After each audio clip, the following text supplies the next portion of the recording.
네, 안녕하세요. 우리 연세신통 식구 여러분. 오늘은 제가 이제 이렇게 손이 저린 경우에 대해서 얘기하려고 합니다. 우리 이 뼈 친구랑 좀 악수를 하고 있는데, 우리가 이제 손이 저리신 분들이 의외로 많아요. 또 손을 많이 쓰고 요새 이제 뭐 컴퓨터라거나 스마트폰을 많이 만질 때 손이 뭐 약간 저릿듯한 느낌이 든다든가 이런 경우가 많습니다. 이럴 때 보통 이제 어떤 뭐 수술 위주로 하는 병원은 수술을 권할 수도 있고 수술이 치료법이기도 하니까 권할 수도 있는데, 이제 수술 없이 치료하는 부분이 어떻게 보면 되게 중요하죠. 가능하면 몸에 칼을 안 대고 이렇게 치료하는 게 되게 중요하기 때문에 그런 부분에 대해서 제가 오늘 말씀을 드리려고 합니다. 자, 우리가 손에 있는 신경을 좀 이해하셔야 되는데, 먼저 이게 손이 저린 경우는 두 가지로 따지셔야 돼요. 하나는 척골신경, 그 다음에 이쪽으로 지나가는 정중신경. 우리가 손바닥으로는 두 가지 신경이 지나간다고 아시면 되고요. 척골신경은 사지하고 오지 쪽으로 지나가는 신경입니다. 그래서 이 손가락에 새끼손가락과 다음 손가락이 저린 경우에요. 근데 오늘은 그거가 아니라 정중신경을 좀 얘기하려고 합니다. 이 정중신경은 첫 번째, 두 번째, 세 번째가 많이 저리고 네 번째까지도 좀 저린 쪽으로 이렇게 나타납니다.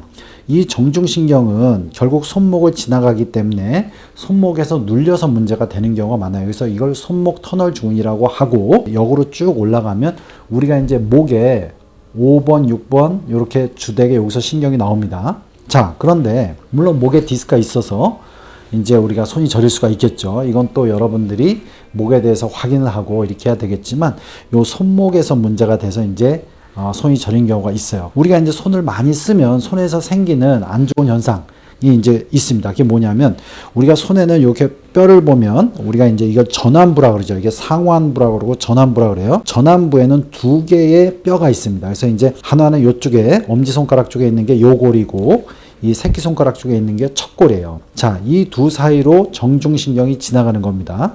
자, 그런데 첫 번째로 이 두 뼈의 안정성이 되게 중요합니다.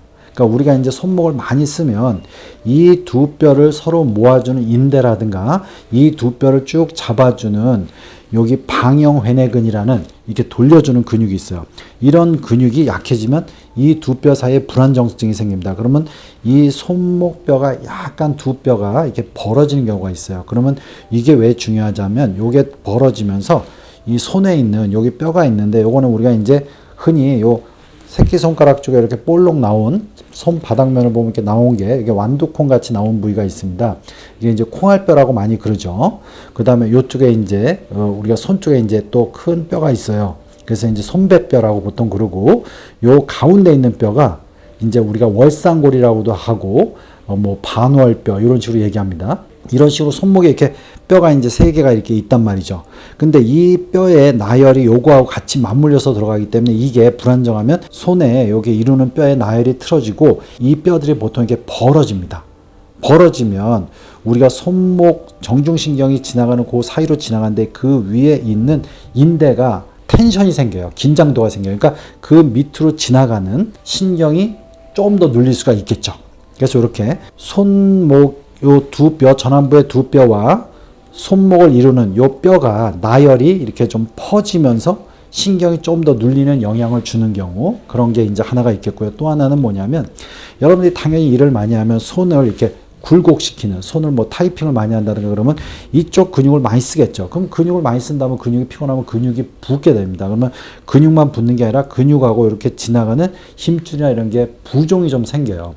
근데 이쪽에 좀 더 얘기하는 요 인대 밑으로 지나가는 정중신경과 여러 가지 수지, 굴근의 여러 가지 인대가 힘줄이 지나가는데 거기가 부종이 생기면 상대적으로 또한 정중신경이 눌리게 되는 겁니다.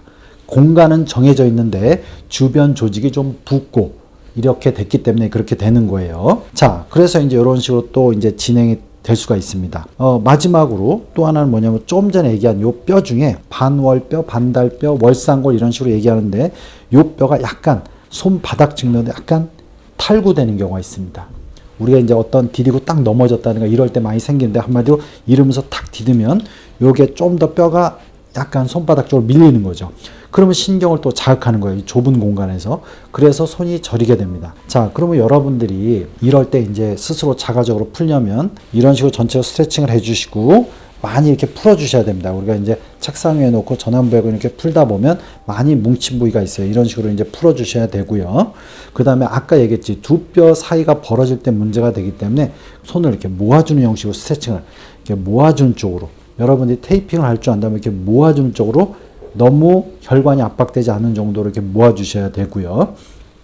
아까 얘기했듯이 요 사이에 있는 월상골, 그게 이제 이렇게 손바닥 쪽 올라오는 경우가 많기 때문에 요걸 잡고 이렇게 지그시 눌러주는데, 너무 세게 누르면 그 사이에 있는 신경이 또 눌려서 자극이 되니까 매일 조금씩 눌려주면 됩니다. 그리고 가능하면 이렇게 너무 세게 딛지 마시고 그런 식으로 해서 이렇게 해주시면 됩니다. 그래서 이런 식으로 이런 원리를 알고 이렇게 하시면 되고, 여러분들이 추가적으로 좀 더 이제 도움이 된다면 이렇게 이제 요 부위에 문제가 될 때는 비타민 B6와 비타민 B12가 도움돼요. 비타민 B6는 손 전완부의 근육의 붓기를 좀 줄여주고, 비타민 B12는 신경을 좀 강화시켜주는 비타민이에요. 그래서 그런 부분을 또 알고 계시고, 이런 부분을 관리해도 잘 해결이 안 된다, 그럼 목에 문제가 있을 수가 있겠죠. 근데 너무 이제 심하시면 밤에 자기도 힘들고 좀만 뭘 해도 많이 저리다 그러면 당연히 병원에 오셔서 주사를 이용하든지 좀 더 적극적으로 이런 전완부의 근육과 신경 주행부를 풀면 여러분들이 손 저림증에서 수술도 없이 빨리 해방될 수 있습니다. 예, 연세신통TV 여러분 구독해 주시고요. 여러 영상이 있습니다. 이렇게 참조해 주시기 바랍니다.